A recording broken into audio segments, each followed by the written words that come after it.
Today is the 27th of December, 2021. Now is the time for us to practice meditation, cultivate our meditation object. And our meditation object, our kammatthana, is the basis upon which we set our hearts, or we set our mindfulness well. For instance, the in and out breathing. Breathing in, put, breathing out, do. And we cultivate and care for our mindfulness in this way. And when we have continuous mindfulness, this leads to understanding the Dhamma clearly, giving rise to wisdom. When the mind is collected in samadhi and still, firmly established, then one can see the nature of the way things are clearly, and one has no doubts about it. One sees the nature of things that we've all experienced before, all mental formations and feelings, all mentality. We can also say the 5 khandhas.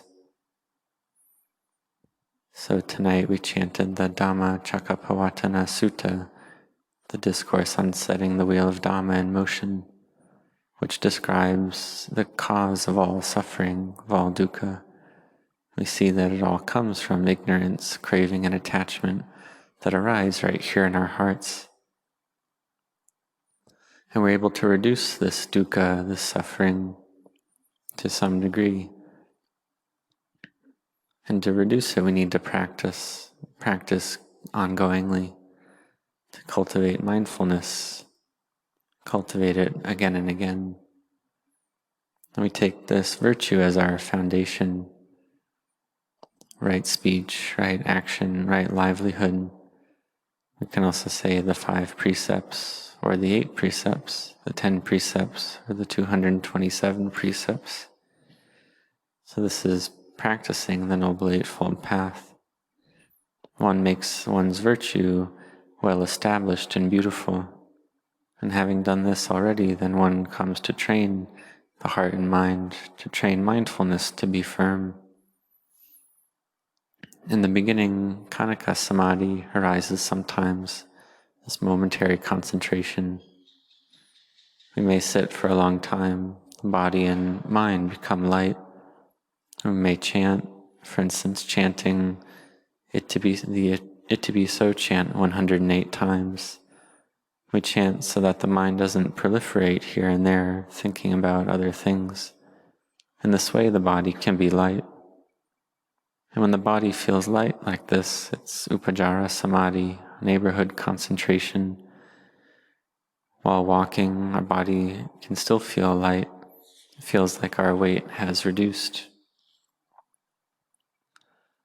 40 years ago, during the month of July, my mind and body felt very light.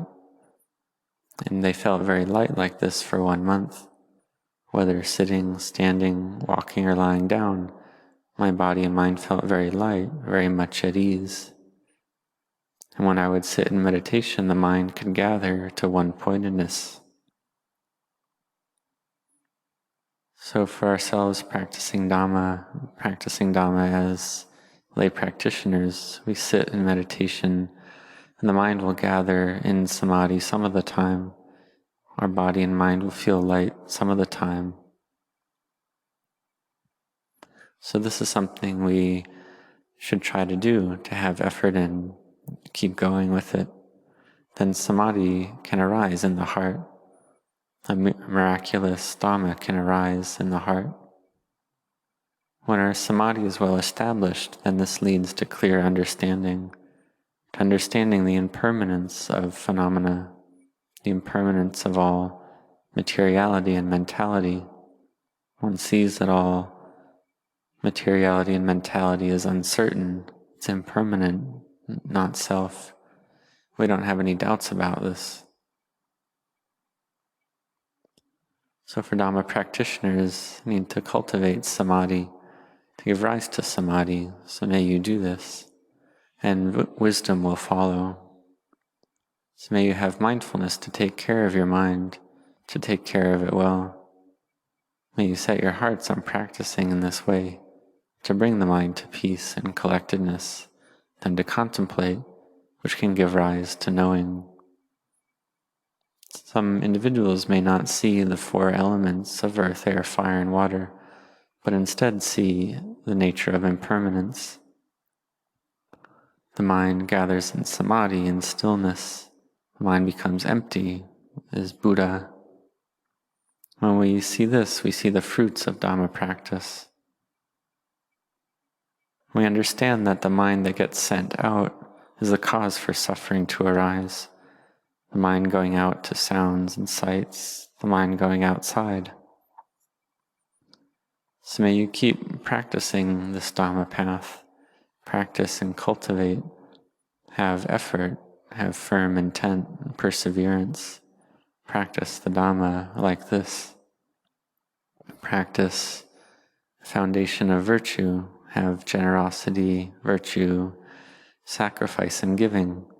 Have loving kindness and compassion for one another. Then practice to bring the mind to peace. So one who has this firm intent will study and learn the Dhamma, have sincerity in their practice. And when one is truly sincere, then one gets genuine results. And then the suffering in the heart reduces continuously, reduces ongoingly. Then the mind feels fresh and joyful, has strength and energy. So may you set your hearts like this, cultivate samadhi in this way, to lead the mind to wisdom. This wisdom is able to know the knowledge of liberation. So we have faith already, so may you have effort as well. May you collect and concentrate the mind, investigate, and this can bring about success. It's something that's not difficult, but it's something that one must do oneself. The Buddha was the one who showed the way, but we ourselves must walk the path of sila, samadhi, and panya like this. This is the way to realize freedom from suffering, to see the Dhamma, to understand the nature of the way things are, to enter into the stream of Dhamma. So may you all set your hearts on this.